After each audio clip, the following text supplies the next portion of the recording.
توکل کا لفظ جب ہم استعمال کرتے ہیں تو لوگ سمجھتے ہیں کہ توکل کے معنی ہے کہ بس اللہ کا کلمہ پڑھا، اشہد ان لا الہ الا اللہ، اشہد ان محمد رسول اللہ صلی اللہ علیہ وآلہ وسلم، اور بس اب ہو گیا۔ مولانا نے تو کہا تھا توکل، قرآن میں ہے توکل، حدیث میں ہے توکل، اس لیے بس اب ہاتھ پہ ہاتھ دھر کے گھر پہ بیٹھے ہیں۔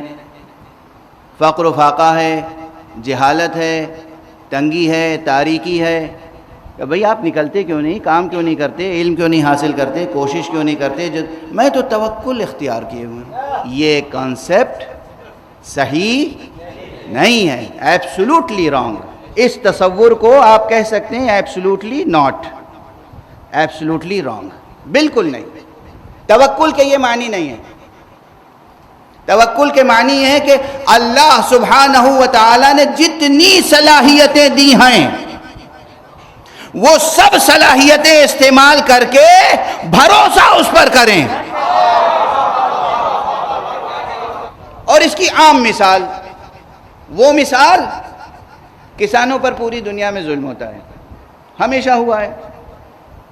کسانوں پر، مزدوروں پر، یہ جو نچلا طبقہ سمجھا جاتا ہے، حالانکہ جو لوگ اپنے کو اوپر کا طبقہ سمجھتے ہیں وہ یہ نہیں جانتے کہ اگر کسی عرش میں پائے لگے ہوئے نہ ہوں تو عرش ٹھہرے گا کہاں؟ کسی کرسی کے پائے نہ ہوں تو وہ کرسی بلند کیسے ہوگی؟ تو یہ مزدور، یہ محنت کش، یہ کھیتوں میں زراعت کرنے والے، کھیتی کرنے والے کسان، اگر یہ ختم ہو گئے دنیا سے تو آج جس بلند کرسی پر یا جس اونچے عرش پر آپ بیٹھے ہوئے ہیں اس کا وجود ہی ختم ہو جائے گا۔ بہرحال زیادہ دیر تک گفتگو نہیں کر سکتا، اور اس منبر کی خصوصیت یہ ہوتی ہے کہ جو لوگ گھنٹوں بھاشن دیتے ہیں، تقریریں کرتے ہیں گھنٹوں، وہ اس منبر سے نکلنے والے چند لفظوں میں باتیں ادا ہو جاتی ہیں، چند لفظوں میں میسج کنوے ہو جاتا ہے۔ یہ اس معجزہ اس منبر کا، اس فقیر کا نہیں، اس طالب علم کا نہیں، اس منبر کا یہ معجزہ ہے۔ بہرحال تو کسان کی محنت کل کیا ہوتی ہے؟ اس کی جتنی صلاحیت ہے، بازوؤں میں صلاحیت ہے، زمین ہے سامنے، پانی کی نہر ہے، بیج ہیں، زمین کو اس نے تیار کیا، اس میں بیج ڈال دیا، پانی کی سینچائی کر دی، جو کچھ آپ کو کرنا تھا کر دیا۔ اب اس کے بعد کیا کرتا ہے کسان؟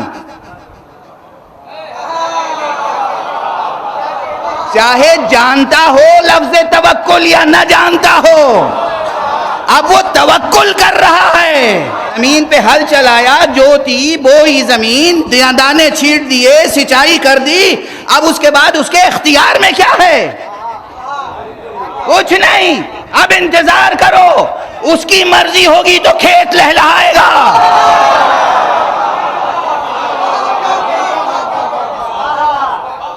اس کی مرضی نہیں ہوگی تو کھیت نہیں لہلہا سکتا۔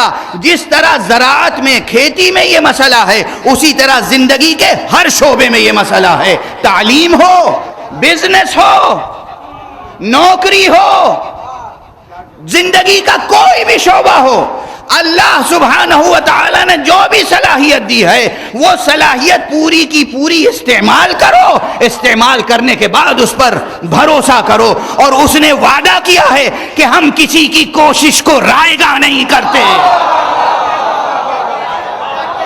اس کا وعدہ ہے، ہم کبھی کسی کی کوشش کو رائے گاں نہیں کرتے، وعدہ ہے اس کا، کوئی بھی ہو۔ اور یہاں یاد رکھیے گا ایک جملہ، یہیں غرور اہل ایمان کا توڑ دیتا ہے خود خدا۔